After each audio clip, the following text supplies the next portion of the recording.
छोर पर रामलाल नाम का एक गरीब किसान रहता था। वह दिन रात मेहनत करता, लेकिन उसकी हालत कभी नहीं सुधरती।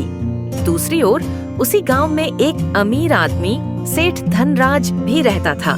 वह बहुत धनवान था और उसकी बड़ी बड़ी कोठियां थीं। एक दिन संयोग से सेठ धनराज आया और रास्ते में उसने रामलाल को उसका काम करते हुए देखा और किसान से बोला, रामलाल, इतनी मेहनत क्यों करते हो? तुम्हें कुछ मिलता भी है? रामलाल ने सेठ की तरफ देखा और हंसते हुए बोला, सेठ जी, मेहनत तो करनी ही पड़ती है, वरना पेट कैसे भरेगा? सेठ धनराज हंसा और बोला, हा।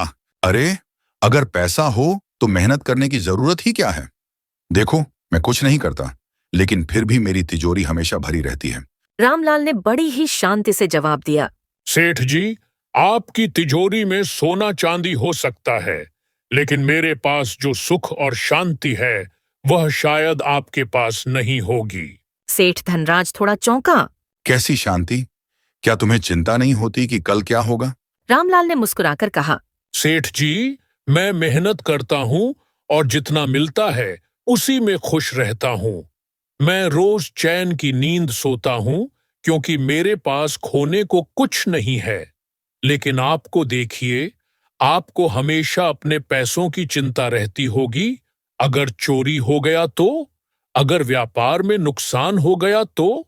सेठ धनराज थोड़ा असहज हुआ। वह सोच में पड़ गया। सच में उसके पास सब कुछ था, लेकिन शांति नहीं थी। उसे हर समय अपने धन की रक्षा करने की चिंता लगी रहती थी। फिर उसने किसान से पूछा, तो तुम्हारे हिसाब से असली सुख क्या है? रामलाल ने मुस्कुराकर जवाब दिया, असली सुख मेहनत की रोटी खाने और सुकून की नींद सोने में है। धन का मोह जितना बढ़ेगा, चिंता उतनी ही बढ़ेगी।